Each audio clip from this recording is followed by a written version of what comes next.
Hello दोस्तों, स्वागत है आपका मेरे YouTube चैनल पर।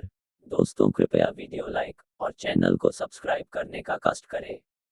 पिछली वीडियो की पहेली थी, मैं हूँ हरे रंग की रानी, देखकर आए मुंह में पानी, जो भी मुझको चबाए उसका मुंह लाला हो जाए। और इस पहेली का उत्तर है पान। दोस्तों, ये कहानी राजस्थान के कोटा शहर की एक भूतिया हवेली के बारे में है। ये हवेली राजा महाराजा के समय में बनाई हुई थी, लेकिन पिछले 18 सालों से इस हवेली में आज तक कोई भी रहने के लिए नहीं आया है। इच्छा होने पर भी इस हवेली में कोई भी नहीं रह पा रहा था, क्योंकि लोगों का कहना थी कि इस हवेली में भूत प्रेत का साया है। जब अजीत सिंह को इस हवेली के बारे में पता चला, तो उसने तय किया कि वो इस हवेली के रहस्य को जानकर ही रहेगा, क्यों लोग इस हवेली में नहीं रह पा रहे हैं। उसने मजबूत इच्छा शक्ति से हवेली में रहने की पूरी तैयारी कर ली। जब उसने हवेली के अंदर जाने के लिए पैर आगे बढ़ाए, तो दरवाजे पे किसी अनजान व्यक्ति ने उसे रोक लिया और नजदीक जाके बोला, कौन हो आप और किधर जा रहे हो?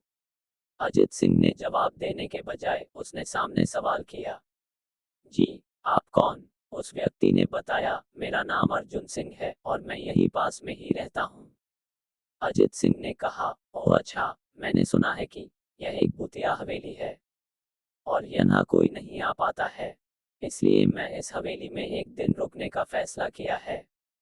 अर्जुन सिंह ने कहा, जी हाँ, आपने सही सुना है, और आप भी अंदर मत जाइए, मेरी माने तो आप भी वापस लौट जाइए, यहाँ बहुत खतरा है। ये सुनकर अजीत सिंह खुश हो गया, जैसे उन्हें कोई लॉटरी लग गई हो। अर्जुन ने उसकी खुशी को देखकर बोला, आप क्यों खुश हो रहे हो? आपको तो भूत का नाम सुनकर डर लगना चाहिए। शायद आपको पता नहीं होगा कि मैं भूत प्रेत में काफी दिलचस्पी रखता हूँ।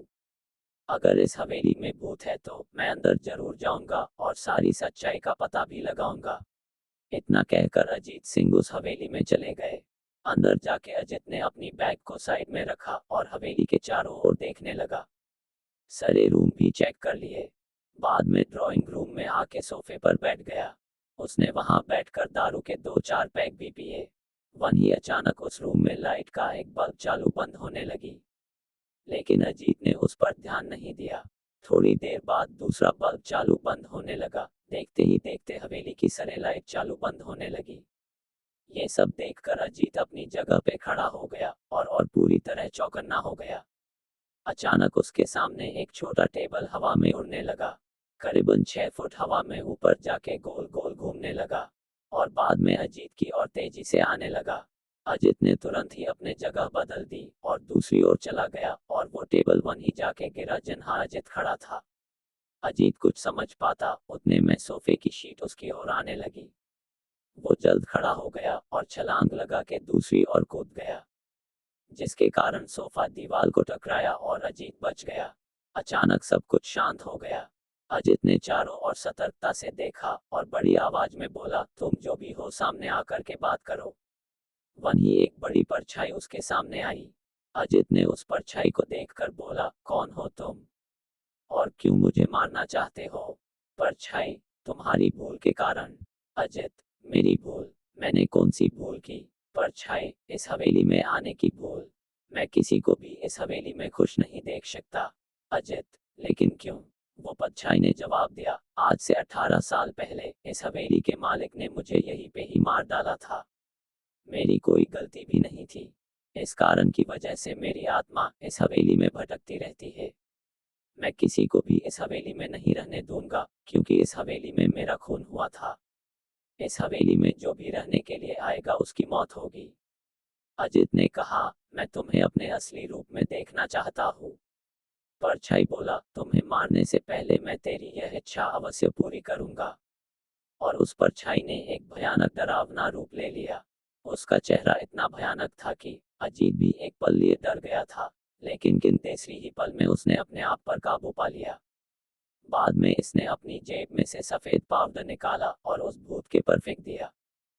भूत के ऊपर पाउडर पड़ते ही वो जलने लग गया। बड़ी बड़ी ज्वाला उठने लगी। वो बहुत जोर जोर से चिल्लाने लगा और बाद में पूरी तरह से जल गया। उसके बाद अजीत ने चैन से सांस लिया और वहीं पर सो गया। दूसरे दिन सुबह जब अजीत को सही सलामत हवेली से बाहर आते देख अर्जुन को हैरान हुआ। अर्जुन ने अजित से पूछा, तुम कैसे जिंदा हो? तब अजीत ने अर्जुन को कल रात को सारी घटी घटना को पूरी तरह से बताया और बोला, अब ये हवेली भूतिया हवेली नहीं रही। दोस्तों, आपको ये कहानी राजस्थान के कोटा की भूतिया हवेली कैसी लगी, प्लीज हमें कमेंट करके जरूर बताएं। दोस्तों, आप पहेली सुनिए और इसका जवाब कमेंट में जरूर दीजिए। पैर नहीं पर चलती हूँ, कभी ना राह बदलती हूँ, नाप नाप कर चलती हूँ, तो भी ना घर से टलती है। इसका उत्तर कमेंट में जरूर दीजिए। वीडियो को लाइक और चैनल को सब्सक्राइब जरूर करें। धन्यवाद।